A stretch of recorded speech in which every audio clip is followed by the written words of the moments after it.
Okay, as many of you may remember, my book was at the top of the charts just a few months ago, How We Broke America. You can still get a copy on Amazon. In fact, I have two books here, both in the top 5 political books. This one by Captain Seth Keshel, also known as Captain K. Probably one of the most preeminent, knowledgeable people in the country on election integrity. I'm smoking some beef here at my house. I bound up some rosemary and I have it inside the box. The entire property smells like smoked rosemary right now. So as I'm waiting for that, and I have black stuff all over my hands, I wanted to read a section of this. Election Corruption: The Crusade to Restore Trust in Voting by Seth Keshel. This is available on Amazon. You got to get yourself a copy of this book. This is amazing. Let me take you through just a little bit of the introduction. Americans were still languishing under draconian COVID-19 measures in 2021, the year the world I knew was turned upside down by a new national movement that came to consume my life, while simultaneously making excellent use of 36 years of achievement, failure, and fate. Some states threw off the self-imposed chains early, while others, such as Hawaii, held on to them as long as humanly possible. It was like that in Washington too, by the way. Socially stunted children and depressed adults were no concern to those who were burning everything down the year before, even after the political considerations associated with the outbreak of the virus had been relegated to pages of history and the new administration sworn in. That administration, led by President, I hate to put that word in front of his name, Joseph R. Biden, also known as Joe Obama. That's not in his book, but it's the truth.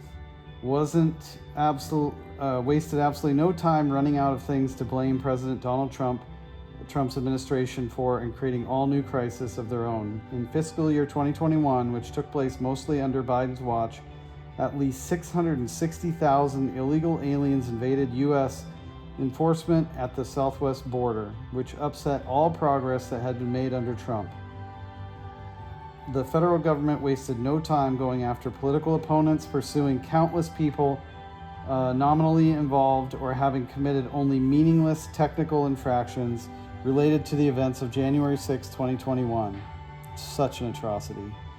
Biden himself spent plenty of time deflecting from his inability to make and return to normalcy happen at a faster rate as Americans grew restless. Then came the biggest blunder of them all, the Afghanistan withdrawal. We all remember that. Americans have long been sick of nation building and the endless military conflicts that come with those efforts, and had no desire to stick around in countries like Iraq and Afghanistan. However, what we saw in the second half of August severely tarnished America's standing in the eyes of the world.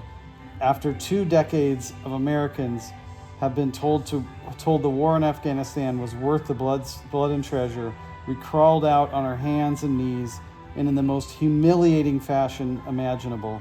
7 months after assuming power, the Biden administration had imploded and lost all meaningful political capital.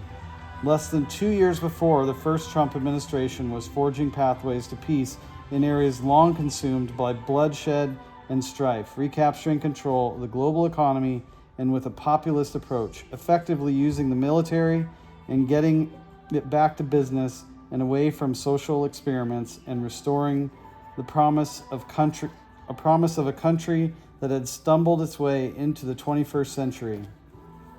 How in the hell did this nightmare come along in 2021? Do you know, Rex? How did this happen? Any idea? One must return to the first week of November 2020 to reconcile it. You gonna say hi? Trump wasn't supposed to win in 2026. No matter where you look, the consensus was that Hillary Clinton would become the first female president of the United States. Thank God that did not happen. Newsweek was so confident they fired off covers prematurely, congratulating her for a win that would never happen. His win didn't surprise me at all because I had already studied the exact path he would take to crush Clinton's dreams. Millions of Americans, including many who voted for Trump in 2016, had low expectations for his first administration. Some chopped it up to their feelings about the man himself, and others figured he would be stymied by the power of the political establishment. Still, even skeptics couldn't help but enjoy the grandiose meltdowns of the American left, whose followers howled, shrieked, and nearly self-immolated online, in public spaces, and most certainly in private company, as evidenced by the alarming uptick in mental health services consumption leading up to Trump's inauguration. Their tears served as a major unifying factor for the political right, which had spent most of the previous 17 months since Trump announced his candidacy destroying one another and pounding their chest over whose conservative credentials were the mightiest. For more than 3 years, all the way up until the worldwide outbreak of the COVID-19, Trump kept the left uptight, irritated, and on the brink of collective nervous breakdown. Executive orders, Supreme Court picks, a big tax bill, constant hammering of the professional propagandist kept leftists raging and providing new content fodder on such a regular basis it was impossible to consume it all. Even in a day and an age in which nearly everyone is struggling to put the screens down, the fire hose was so steady it even carried Trump through some tough times, diverting the media cycles from issues like Russiagate, struggling with the Democrat-run House that took over courtesy of the 2018 midterms. Thank you, Paul Ryan. Somewhere in Trump's first term, even before things got dark in early 2020, Republicans and rank-and-file Trump supporters took their eyes off the ball, mimicking a classic military intelligence error. They underestimated their potential enemies and the extent to which their enemies would go to unseat the first president in American history to have never held elected office or served in the military as a general officer. After all, Americans had been assured since the first day of social studies that cheating in elections is not only extremely rare, but nearly impossible to get away with. Ironically, that's not what history tells us.